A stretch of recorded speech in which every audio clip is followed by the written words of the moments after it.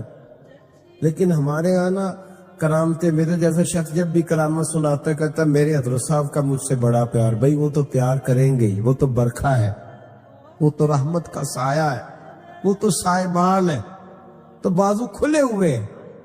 تو بتا تیرے اپنے دل کا حال کیا ہے. حضرت حرم بن حیان رحمت اللہ تعالیٰ علیہ فرماتے ہیں میں حضرت اویس کرنی کو ڈھونڈنے چل پڑا. ڈھونڈنے بھی اسے نکلا جسے کسی نے نہیں ڈھونڈا اور جو کبھی کسی کو نہیں ملے. حضرت اویس کرنی، یہ فکرہ کسی درویش نے نا حضرت اویس کرنی کے لیے کہا. یہ فکرہ پورا فیٹونی پہ آتا ہے. اسی کسے دے کچھ نہیں جی لگتے، تے نہ کوئی ساڈا دردی، کوئی جرانہ نہیں، کوئی دوستانہ نہیں. حضرت ویسے کرنے کا مزار بھی کنفرم نہیں کہ کدھر ہے. بس اسی کسے دے کچھ نہیں لگ رہے، کیا ضرورت ہے. بس ٹھیک ہے، اپنا جو ہے انداز سارے زمانے سے علیحدہ کر کے رکھا انہوں نے، علیحدہ، الگ تھلگ. تو حضرت خواجہ ویس کرنی کو ڈھونڈتے ڈھونڈتے کہتے ہیں میں گیا، کرن گیا. دھرم بھی نہیں، یہ داتا صاحب نے اس کو لکھا ہے. فرماتے میں گیا تو مجھے لوگوں نے کہا وہ تو حج کرنے چلے گئے. کہتے جب میں مکے گیا تو میں نے لوگوں سے پوچھا ویس کرنی آئے تھے؟ کہنے لگے ہم تو نہیں جانتے. یہ تو میرے جیسے لوگ ہوتے ہیں نا، جن کی تصویریں زیادہ نکلتی ہیں تو جن کی ویڈیو زیادہ ہوتی ہے تو لوگ زیادہ جاننے لگتے ہیں، ورنہ رب کریم کے بندے تو چھپے ہوئے، چکر میں پڑے ہی نہیں. کون اویس کرنی؟ تو انہوں نے کہا کہ حضرت اویس کرنی، چہرے پر برس کے داغ ہیں، کمزور سا وجود ہے، داڑھی زیادہ گھنی نہیں. جب حالات بتائے تو کہنے لگے اس طرح کا ایک شخص آیا تھا، اس نے طواف کیا تھا. پہلے بھی دنیا کرتی ہے پر جب اس نے کیا ہے نا تو اس کے طواف میں وہ خود بھی رویا ہے اور بھی بڑے روئے ہیں. وہ جب حجر اسود پہ آیا ہے تو رنگ بدلتا دیکھا ہے. کہا وہ کدھر گئے؟ کہنے لگے پورا نہیں پتا، اتنا ضرور خبر ہے کہ ان کے انداز بتاتے تھے کہ اب مدینے جائیں گے. جناب حرم بن حیان کہتے ہیں پھر میں مدینے گیا، میں نے خواجہ اویس کو ڈھونڈا. میں نے کہا یار میں نے حضرت خواجہ اویس کرنی کو ملنا ہے. کسی نے بتایا ہے کہ وہ مدینہ شریف آئے. تو لوگ کہنے لگے ہم نہیں جانتے وہ کون ہے. لیکن نا دنیا جان گئی، دنیا میں بڑا کچھ ہو گیا. بائی نیم لوگ جاننے لگے، ہوٹلوں پہ پہچاننے لگے، سڑکوں پہ پہچاننے لگے. لیکن بات تو یہ ہے کہ جن کو پہچاننا چاہیے اگر وہ پہچان لیں پھر تو بڑی بات ہے، پھر تو بڑی بات ہے. لیکن اگر وہاں ہی پہچان نہ ہو سکے تو پھر تو معاملہ بڑا الگ سا ہے نا. عزیز بھائی، حضرت خواجہ اویس کرنی کے بارے میں پوچھا تو مدینہ شریف کے زائرین اور وہاں کے مقامی لوگ بھی کہنے لگے کوئی نہیں پتا، ہم نہیں جانتے، ملے ہی نہیں. تو کہا باریک سا وجود ہے، پرانا سا لباس ہے، برس کے داغ ہے، چہرے پہ داڑھی زیادہ گھنی نہیں، کسی کو پاس نہیں بٹھاتے. اور پھر ایک جملہ اور کہا، سنا ہے روتے ہیں تو بڑے درد سے روتے ہیں، سنا ہے بھیگی رہتی ہیں پلکیں.